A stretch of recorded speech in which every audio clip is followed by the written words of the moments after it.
Саламатсыздар ма? Менің атым Нұран Мөлдалиев. Бұл екінші сірес. Бірінші роман жайлы айта кетейін. Жалпы сіресте айтылған біз бір шығарманы таңдап, сол шығармаға байланысты талдаулар жасауымыз керек етіміз. Мен үлкен роман таңдадым. Әбіш Кекілбаев жазған романды таңдадым. Үркер романы. Үркер романы тарихи роман болып табылады. Ода тарихи роман, яғни тарихи жанр болғандықтан ол жерде баяндалатын оқиғалар өте тарихпен қатты байланысты. Былай қарасақ, сол тарихтың өзін баяндап береді ғой. Сол жерде негізгі кейіпкерлер, негізгі сәт, жалпы сол кезең 18-ші ғасырдың бірінші жартысына келеді. Ол кезде бізде Қазақстанда, жалпы Қазақстан, қазіргі заманауи Қазақстан жерінде қазақ хандығы өте әлсіз, өте қатты жаңағыдай шытынаған күйіне ие болады. Өйткені жоңғар шапқыншылығы, сосын ішкі алауыздық және де саяси жаңағыдай шешімдер Ресейге өтпеу жайлы. Сол мәселелер келген кезде біздің қазақ хандығы өзінің шарықтау шегінен құлдырай бастайды. Нақты романда айтылатын оқиғаларда ең негізгі тұлға бізде Әбілқайыр хан болып табылады. Ол Әбілқайыр хан шын өмірде болған. Сол хан, оның жалпы негізгі пікірі Ресейге бодандыққа өту болмақ. Не үшін өту керек? Себебі біздің қазақтар шындыққа келгенде жоңғарлардың әскери күшімен салыстырғанда біз өте әлсіз едік. Және жоңғарлар күннен күнге қазақтың жерін күннен күнге таптап, сол жердегі әйелдерін күңдікке алып, тіпті күңдікке алған әйелдердің бәрі тірі қалмайтын. Ең сұлу, ең әйелдікке жарайтын деп жоңғарлар өздері таңдап, әйелдерді өздеріне алатын. Қалған ер кісілердің бәрін өлтіріп, былай қарасақ, жай ғана жерді жауламайтын. Мысалға, Шыңғыс хан жерді жаулаған кезде ол дінге рұқсат берді ғой. Мысалға, дінді жаңағыдай мәжбүрлік болмайды деп. Егер адамдар, сол халықтар, қалалар әшейін қол астына берілсе.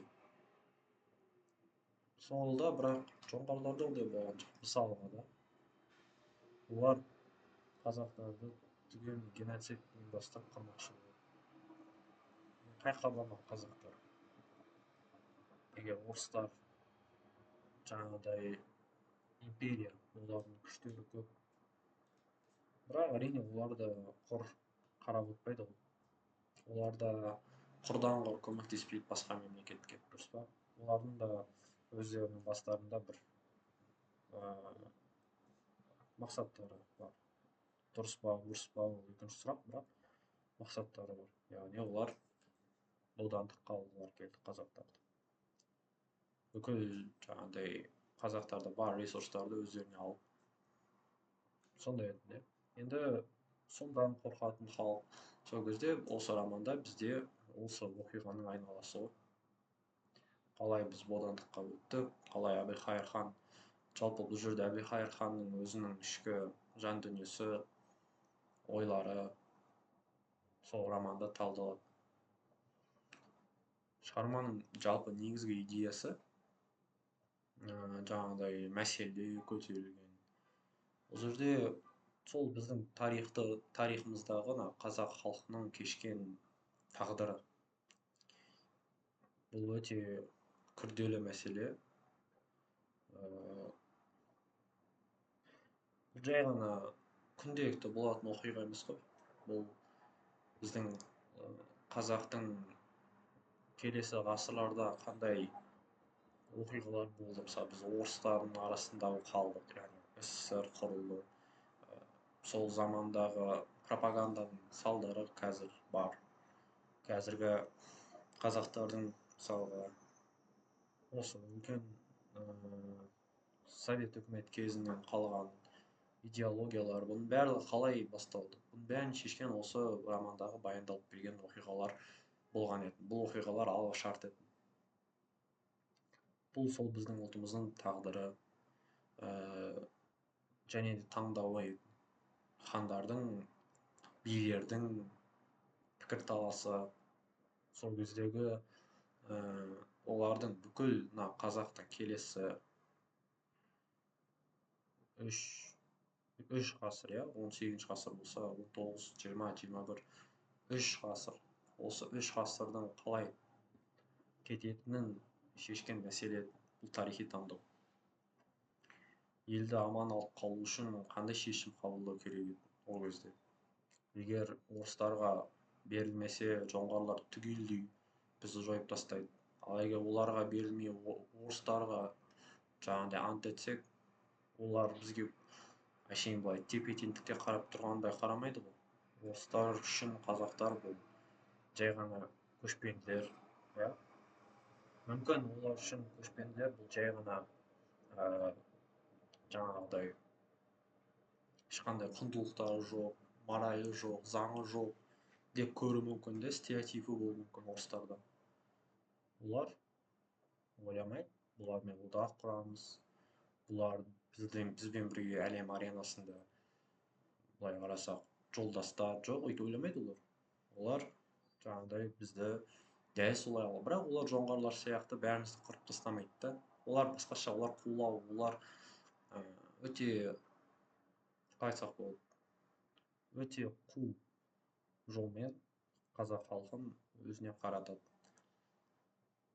Бірақ қазақтарда сондай бір таңдау болды ғой. Екі зұлымдықтың ең жеңіл таңдауы болды. Не түгелдей жоңғар халқы бізді жояды, не тарих қалмайды, қазақ қалмайды, не орыстардың астына бодандығына өтіп. Иә, ол жерде де ондай тәуекелдік бар. Бірақ мұнда ең құрмағанда бәрі айтарлықтай қауіпті емес. Әлде бодандық бұл сатқындық па? Яғни мүмкін жаңағыдай ол кезде хандар бірден бүкіл хандық болып өтіп кеткен жоқ қой. Ол жерде бірінші кіші жүз өтті, сосын А жүз өтті, сосын А жүз өтті. Сол үшін бұл да жаңағыдай мәселе. Романда кәдімгі көрсетіледі. Билердің, батырлардың, халықтың ойлары, позициялары. Орыс елшісі келеді сол романда, Тевкелеев деген. Соған қалай олар қарайды, сол мәселе. И осының бәрін жаңағыдай көтереді осы роман мәселе ретінде. Яғни қарапайым тарих кітаптарын ашып оқысақ, ол жерде әрине баяндайды, осылай болды, бұлай болды деп. Бірақ мына романның ашып беретін жағы бұл философиялық жағы. Құр оқиға емес, бұл оқиға қандай мәселе? Бұл оқиға кезінде адамдар не ойлады, қандай мотивпен олар мына немесе басқа шешімдер қабылдады. Бұл жерде одан бөлек елдің ішіндегі ауызбіршіліктің жоқтығы көрсетіледі. Өте қатты көрсетіледі. Билер, мысалы, ханның, бидің кеңесінсіз орыс бодандығына өтетіндігі көрсетіледі. Бұл жерде мысалға дилемма, моральды дилемма кетеді. Ата-бабадан келатқан заңда билер кеңес беретін ханға, ал хан сол кеңес арқылы қимылдайды, ары қарай шешімдер қабылдайды. Билер, былай қарасақ, ханның бір мұғалімі немесе ұстазы сияқты мысалға. Билермен кеңеседі. Хан өзі жалғыз шешім қабылдап жатқан кезде ол да күдіктенеді ғой, менікі дұрыс па, бұрыс па.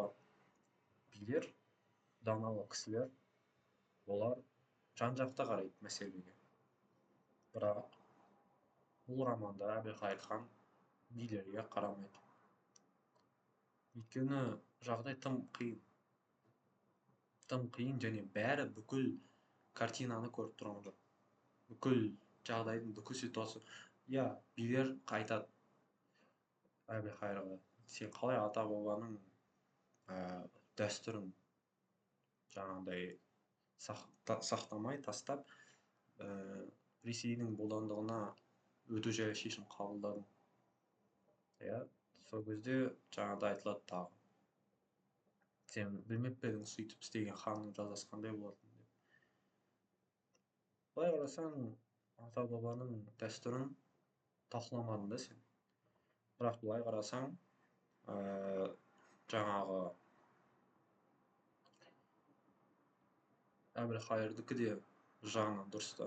Ол бір жағынан біліп тұрды. Бірақ бір жағынан басқа да мәселе бар. Хан ол заманда, мысалға, біз Қасым ханның кезін айтып жатқан жоқпыз. Иә, Керей мен Жәнібектің кезін айтып жатқан жоқпыз. Бұл замандағы хандар қаншалықты шын мәнінде хандық билікке ие болды. Сол мәселені Әбілқайыр жол ретінде біледі. Яғни айтады, сендер мені хан қылдыңдар дейді. Енді осы ма мен хан болғаным дейді. Егер бір шешім қабылдасам, сендер шыға келесіңдер. Жаңағыдай, неғып үйттің, неғып сөйттің. Бұл сол замандағы конфликт, ішкі конфликт. Елдің бірлестігі болмағандығының кесірінен Қазақ хандығы сол кезде құлдырайды. Ал жоңғарлар мысалға, оларда ондай алауыздық аса қатты бола қойған жоқ. Ресейде ше, жоқ, ол жерде бәрі нақты. Сол үшін ғой олар империя, олар құлдырамайды, мызғымас тау сияқты. Немесе жоңғарлар. Ақ қазақтар өз-өздеріне қарамай. Сондай болғандықтан біз Ресей бодандығына да өтудің өзі оңай болмады. Былай қарасақ қауіпті болды. Міне, сол алауыздықты, бодандықтың қаншалықты дұрыс, бұрыс, сол психологиялық күдіктер, елді аман алып қалу жайлы мәселе сезіп тұрып сол романды оқып жатқан кезде. Ал енді бас кейіпкерлерін айтатын болсақ, шығарманың бас кейіпкерлері бұл бірнеше адамдар. Ең басты тұлға мен айтқандай Әбілқайыр хан. Әбілқайыр хан романда жалғыз болып көрсетіледі. Яғни оның шешімдеріне, оның ойына көп билер қарсы болады. Бұл